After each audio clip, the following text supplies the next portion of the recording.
Hey there. We are going to chop up some data, historic data around the NFL, and figure out who, in fact, was or is the best NFL coach ever, looking at career stats, career accomplishment in total. Interesting study when you look at guys that are active today versus retired 30 years ago versus coached 100 years ago. One interesting perspective is I don't know if you ever took a look at, Mike Tomlin, Vince Lombardi, Bill Belichick, Jim Harbaugh. All fantastic coaches, all legends to some extent, but the league size was different. The parity or fairness across those teams was different. Some guys had great postseasons, some regular seasons, etc. I'm curious as to who you think is going to prove out the best ever with objective data analysis, which I will present right here. So, a couple interesting things you learn along the way. I don't know if you would guess this, but a contemporary guy like Matt LaFleur quietly crushing Tom Landry, Belichick, Sean Payton, Sean McDermott. In terms of regular season percentage, this guy's one example of a very quiet, you wouldn't have picked up on it if you didn't look at the holistic data. He's crushing the regular season. He is leapfrogging guys like Tom Landry in certain regards. So the data we're about to present has a lot of surprising findings like that. I don't know if you would buy this one, but I saw it as McVay, Bruce Arians, George Halas all compare pretty darn well to some lifetime favorites like Bill Belichick. And there's a few guys here that might, in fact, be better total career than Bill Belichick. So let's take a look at the data. I'm going to try to share screens real quick here. Show you page 1 as to what I'm talking about. Clicking share. Okay, so I have this thing sorted at the moment for regular season win percentage.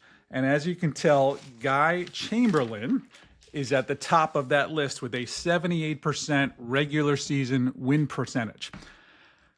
I heard what you just asked yourself. Who the heck is Guy Chamberlain? So 1920s is the era. Basically, this guy was the best American football player, and simultaneously, he was the head coach. So believe it or not, in that setting, this guy as a coach was quite dominant. You see the numbers in front of you. In the American Professional Football Association, that entity or league did morph into the NFL, so this stuff is legit. Second person on that list you might recognize more so from video games today. I think it's Madden Sports, is it? Maybe if you're one generation younger, you knew him as an announcer, but many of us kind of knew of him as a head coach.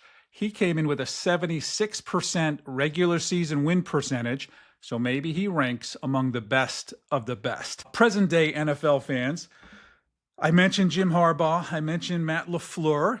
As you can tell, those guys are quite high on this list as well. I see Jim Harbaugh listed here in row 7, meaning that he was 6th. For the 49ers was much of those victories, not all. And he came in at 68%, 69%. So these guys are outpacing Belichick, Payton, Tom Landry, Kevin O'Connell, etc. Now, would you consider them the best of the best? I'm not sure. We'll soon see. We'll get your opinion hopefully in the comments very soon. So in terms of postseason, let's take a look at that. I think that's tab number 2 here, or filter number 2. So we'll take a quick look at that. First thing you'll notice is several guys up top have no registered postseason win percentage. Why is that? Well, the league yesteryear, 100 years ago, really, you just had to win out the regular season, and that's how they crowned a champion. I already told you Chamberlain had an incredible regular season win percentage. So you see one row over that his championships won are in fact 4, yet he's got no postseason record. That's the way it went back then. You would win the championship by dominating the regular season or winning the regular season. So interestingly, if you keep looking at these folks on the postseason record, let's pick a guy like Buddy Parker, 75% win percentage. So he was a Detroit Lion, early 1950s. I think he was credited with inventing no 2-minute offense, meaning get up to the line, run a play, run a play, run a play. I think it was Bobby Lane was his quarterback, and that was the first chronicled fast-paced, or what we now call 2-minute offense. He too had a great postseason record. And then you can compare people like Vince Lombardi, who had a postseason rate in the 90s. I think it was 90% in total, right here. And I mean, that's amazing. My one concern about that is the league itself was not as sizable as today. There just simply weren't that many opponents in the league, maybe a dozen, 13, 14 opponents. So not quite the same thing. Maybe it's a lesser accomplishment than what guys do today. As an example, Nick Sirianni, that's an extreme opposite, right? A contemporary coach doesn't really have enough years under his belt yet to say anything definitively, but he's got a 67% postseason record, and that's in a 32-team NFL. That's competitive. So comparing those two is interesting and different, but yeah, I think you can make the argument for all of these guys. So if we looked at everyone's favorite category, championships won. So some of you are already saying, hey, this is the answer, Dave. This is who the best coach ever was. And you might be surprised that Paul Brown has one more championship than Bill Belichick and George Halas and Curly Lambeau. So Brown won 7. 4 of those came from the All-American Football Conference, which was a very legitimate competitor to the NFL right into the 1940s, I believe. In 48, the two leagues merged, which brought the NFL the Browns, the 49ers, and some version of the Colts, is my understanding. Now, interestingly, you might say, well, there you have it, Dave. Paul Brown won in a non-NFL environment. To some extent, that's true. But upon that merger, 1948, his Cleveland Browns came in, made the final championship game in the merged league, in other words, in the NFL, 6 years early on, winning 3 times. So 3 of those 7 was in fact in the NFL. And like I said, that AAFC was a legitimate competitor to the NFL. So Paul Brown, the real deal. Below that, you'll see a 3-way tie between Belichick, Halas, and Lambeau. These guys all had 6 championships. Incredibly impressive, of course. So maybe you guys think this is it. The study is over. The analysis was fine, Dave, and there's your answer. But when you compare it to postseason and regular season and guys that won some championships and had a shorter career and therefore on a percentage basis might have been outpacing these league leaders is a serious question we're going to ask. So interestingly, I would like to look at the number of guys in total that have won more than 1 championship. So I just bolded or highlighted, I think it's 22 guys total.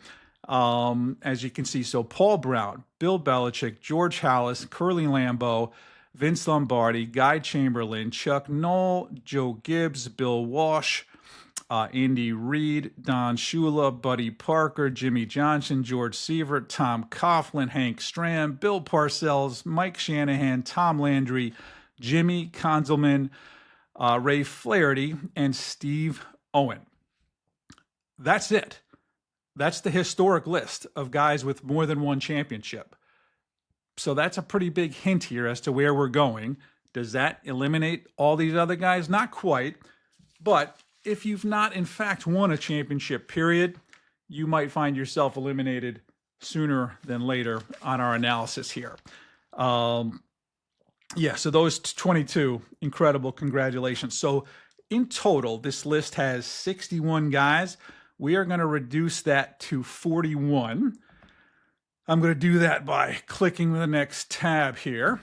And so you guys actually won championships in the NFL. Therefore, we're going to call it, well, NFL or a competitor to the NFL. and we're going to call you great at this point. Is that fair? Now, we got to get things moving, so we're going to quickly chop this list down. And I might suggest that let's see here, the next tab, analyzing this 41, we'll look at red ink as bad news, maybe a deficit to his career in terms of our analysis.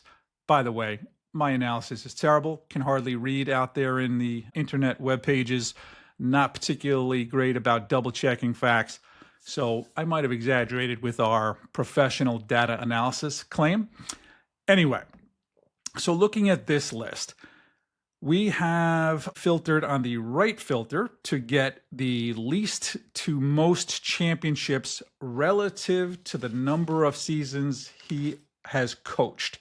So, I mean, this top right corner is a bloodbath. These guys are at 6%, maybe 7% of their total seasons coached.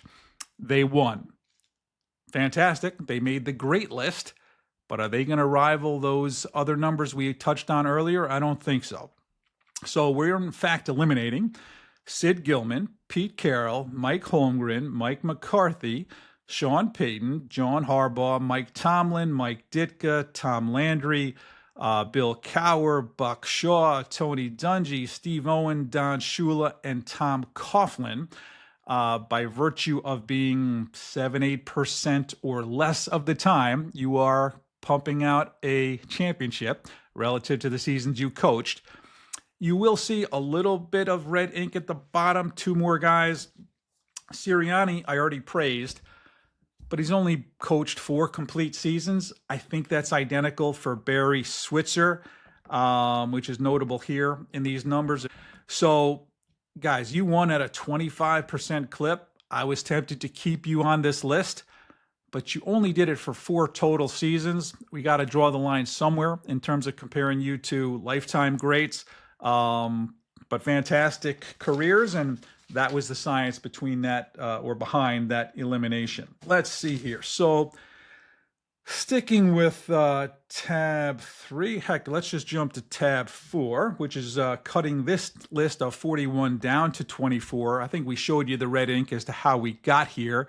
So our final 24 is shown on this left list, Madden, all the way down through Chamberlain. Actually, let's keep it to the latter, total championships relative to seasons coached for the moment. So we're going to prioritize that particular statistic more and more often as we go, because we're going to cut this 24 down to 10 pretty quickly. And yeah, how often do you win relative to the seasons you coached? Moving on to the analysis of this 24. Once again, we've got a lot of red ink in the top right. At what rate were you winning championships? This whole list now is champions, if not multiple time champions. So we got pretty aggressive about looking at your actual rate of winning. So this is killer. We are about to say goodbye to John Madden, Brian Billick, Mike Shanahan, Bill Parcells. We did spare Andy Reid because he's got the 3 championships in this contemporary, most competitive NFL environment ever. He gets a spare. Hank Stram, I saw, had almost an identical career statistically to Bill Parcells, so he goes. Bruce Arians goes. Sean McVay goes. Buddy Parker goes. Jimmy Conzelman, Blanton Collier, Jimmy Lee Howell, Curly Lambeau goes, Ray Flaherty, and even the aforementioned Paul Brown, which seems unbelievable. I'm not sure exactly how we got that. I'm going to take a look at our explanation for Brown. So there were only 8 to 12 teams in the league, and Brown simply coached too long, where his winning percentage rate ultimately fell. So honestly, it's that competitive thing. You do that in a 32-team league, you're on this list. Because the league itself was only 8 to 12 teams at that period, and because we're cutting names in a hurry, that's it for Paul Brown and the aforementioned guys. So we now move on. I'm going to go to the next tab here. And now we've got 1, 2, 3, 4, 6, 8, 10 guys, as promised, remain. We've got George Halas, Bill Belichick, Andy Reid, Chuck Noll, Joe Gibbs, George Seifert, Vince Lombardi, Bill Walsh, Jimmy Johnson, and Guy Chamberlain as our remaining top 10. All right, let's take a look as to where we go from here. This tab says we're going to bring 10 down to 5. So I'll click that and see what genius statistical information we can reference. Right, so interestingly, I think we got to move this over a bit. The red ink this time, and again, red ink, no get for this analysis. Looks like we're losing Andy Reid, George Halas, Chuck Noll, George Seifert, and Joe Gibbs. Red means some kind of evidence that concerned us. Andy Reid, his championship game appearances, when he made that game, he had about a 50% win rate. Nothing to cry about. That's pretty fantastic. That old statistic we keep clinging to, the percentage of championships relative to seasons coached, is now a demerit relative to the guys that he's competing with. So he's winning at a 12% rate. Chuck Noll seems to have a red mark on the regular season column, only winning 56 or 57% clip. In this top 10 field, that's not going to do it. Hey, while we're on the point of Chuck Noll, the man did win 4 championships, 4 out of 4 attempts, and a 17% championship rate in general. So Seifert goes, Joe Gibbs goes. So these guys are all, I guess the latter 3 are winning 2 championships every 10 years or so. So about a 20% clip. Can you imagine that? You're winning at a 20% clip, and I'm not naming you to the final 5 guys, I guess is where we're going. The green ink suggests to us that Belichick, Jimmy Johnson, Bill Walsh, Vince Lombardi, and Guy Chamberlain are in fact our top 5. And I'll move over to show those 5 here. Now, this particular tab gives you a hint as to who is making the top 3 and who's not. And I'm going to give you a minute to digest that top name. Bill Belichick is not making our top 5. Him and Jimmy Johnson are being waived at this point. What possible knock could we have on these guys? Well, hey, you just survived from 62 to 41 to 24 to 10 to 5.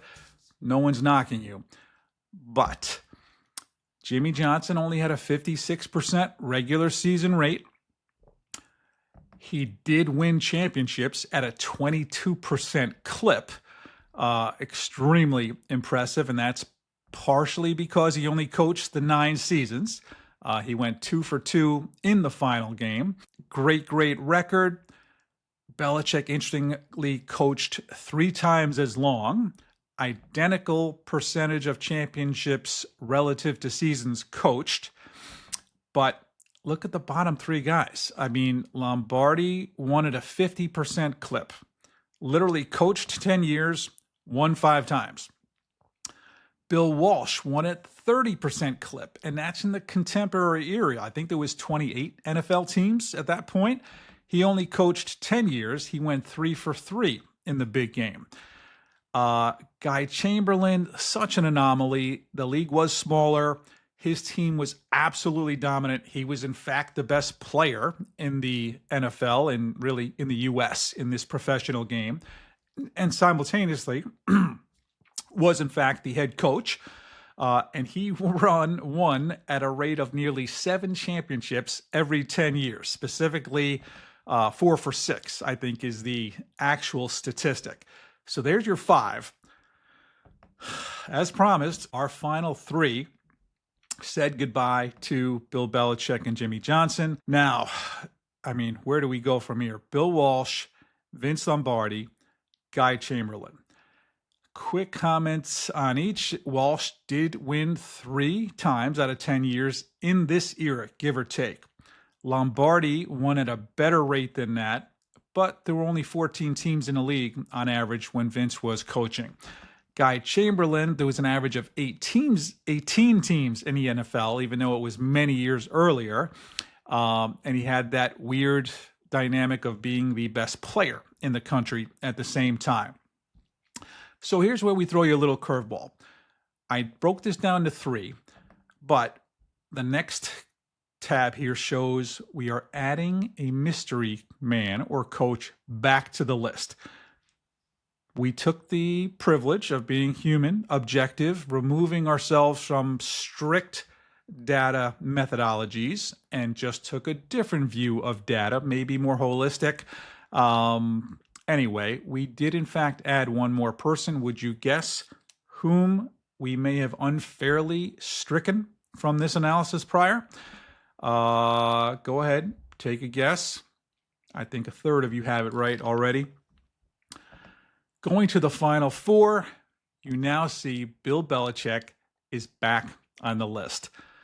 Sorry to oppose my own arguments, but we eliminated him largely because he coached 29 years, and therefore his rate of winning the championship was diluted a bit. He won 6, largely in the contemporary era, right? A lot of parity in the NFL, a lot of competition in the NFL. And honestly, I just felt like the longevity, in his case especially, should not be a negative. His 21 or 22% clip over 29 years, knowing that it was this era, the competitive 30 to 32 team era, that's evidence enough to me that he should be included in final thoughts. So we now have our 4 people in mind, and we're going to talk a little bit more Belichick.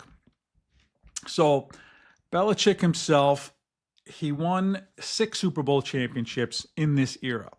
He was also a defensive coordinator with 2 New York Giant championship teams, I believe under Bill Parcells. And boy, that's an interesting study. If you get 20 minutes, go check out Belichick's career relative to Bill Parcells. It's really one and the same story. Very cool. So as you know, Belichick dominated with the Patriots. Yes, he had Tom Brady at the helm. I think they won 17 AFC East division titles. Truly unbelievable. NFL Coach of the Year in 2003, 2007, 2010. So he came up through the Colts organization, the Lions organization, and the Broncos. Sooner or later, he got himself to the Giants as a defensive assistant. I think he was named the defensive coordinator once Bill Parcells took over the main job from Coach Perkins in the early 1980s. That Giant team actually won Super Bowl 21 and 25. So did Belichick help Parcells, or did Parcells help Belichick? I'm sure it's both. So yeah, incredible career for Belichick. As you know, very well known for his Patriots dynasty, but also for mantras and thoughts such as do your job, execution, break it down to each man's responsibility relative to the team concept.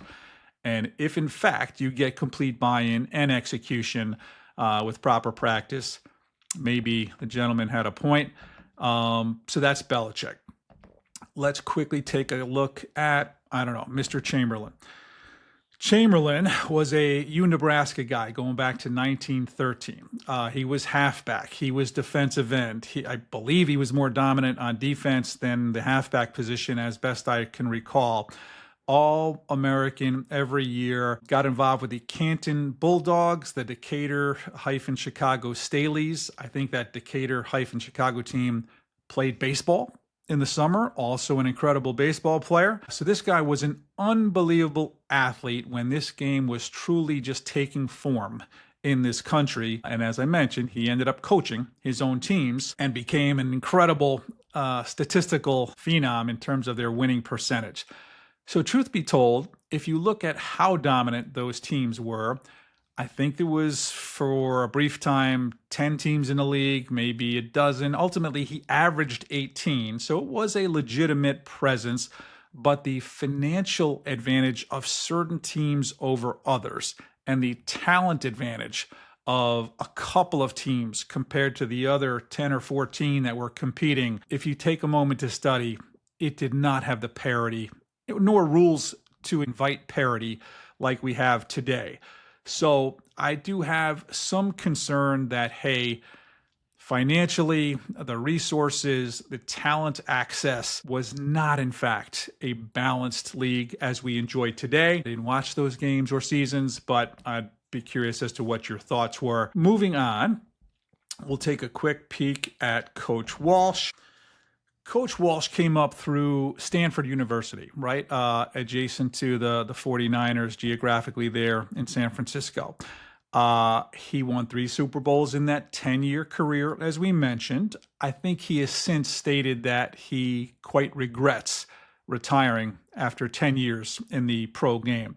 A lot of people know him for inventing or really refining or owning the West Coast offense idea, where, hey, quick passes, horizontal passes, quick slants, get the ball out of the quarterback's hands became much more the theme, maybe the advantage of keeping the defense off balance, as opposed to 40-yard bombs, 50-yard bombs, or muscling the ball through your running back in an I formation up the gut. So to his credit, he is still credited with owning the entire idea of the West Coast offense, still relevant today, as you know. He coached under the Bengals organization early on, at which point Paul Brown, I think, was the lead in terms of coaching the Bengals. Anyway, what a great place to learn, of course. I'm not certain those two got along in every shape or form, but certainly a wonderful place to learn. So Walsh goes on to become the head coach of the 49ers years later, highlighted by the Dwight Clark catch in the end zone called the catch, a 1-point victory for Montana. Clark and I think George Seifert was the defensive coordinator for that team and all 3 of Bill Walsh's teams. And when you look at how many points in the postseason that 49er team gave up, that lends to an argument that Seifert was a huge part of that, or at least the side of the ball that Seifert coached. And he made it pretty far on our list earlier as well. So 1 or 2 more comments on whom? Vince Lombardi, I don't think we really covered. Lombardi made our Final Four largely based on his 5 championships with the Packers and by achieving a 90% win rate in the postseason. I think 2 of those championships were in fact Super Bowls, as he came on around that merger period. Super Bowl 1 and 2. I'm quite sure. Similar to Belichick in some ways, and Walsh actually, known for execution, practice it again, technical, methodological, if you would, or systematic execution, mostly in the blocking, rushing game. He learned a lot about that in college. I think he played a bit for Fordham, and I think he assisted at the U.S. Military Academy. Both of those head coaches, I think it was Jim Lansing at Fordham, were known very similarly to Lombardi to preach execution, practice that last part of that last play again until you get it right, make it part of the bigger concept. Not so different than Belichick. Anyway, so he went through the military academy years, ultimately, I think, hooked on with the Giants under Jimmy Lee Howell, who again was an early contender on our list. And I think at one point it was Lombardi and Tom Landry as the defensive and offensive coordinators. And that Jimmy Lee Howell gentleman basically said, I don't do anything around here except keep the football filled with air. So a nice compliment to these guys, and perhaps a very credible reference to how valuable your DC and OC are as a head coach. So the Pope, they called him, Vince Lombardi, due to his Catholicism and his just leadership and kind of almighty presence, went on to be a dominant force. I think he had great players like Forrest Gregg, Bart Starr, Paul Hornig, Ray Nitschke. Incredible teams there in Green Bay, so very deserved to be on this list. In total, though, I think we do need to just call one guy here the best of the best. So quickly bringing up that share screen again. I'm going to go to our final photo and show you the photo of Bill Walsh.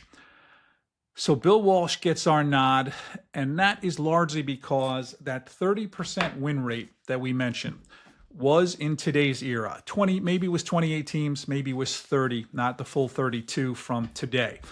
But that team was fantastic. He was 3 for 3 in the final game. He was widely credited with running that offense, which was in fact a historical change to this league. The West Coast offense, if you hear of that this Sunday, comes from Bill Walsh, still incredibly relevant. And if you extrapolate out, let's say we took his record of 3 championships in 10 years compared to Belichick's 6 over 29 years. In other words, Belichick was out there 3 times longer. That implies Walsh was on pace to win 9 championships relative to Belichick's 6. At least it could be argued with such incredibly well mined data and reviewed data. Again, a joke. We're not scientists here. But anyway, curious about your thoughts. Where did we go wrong? Where did we go right? How would you look at this differently? Hope you had fun with it. We tried to be quick. And yeah, we'll send you a note the next time we put something out. Okay? Thanks so much. Bye-bye.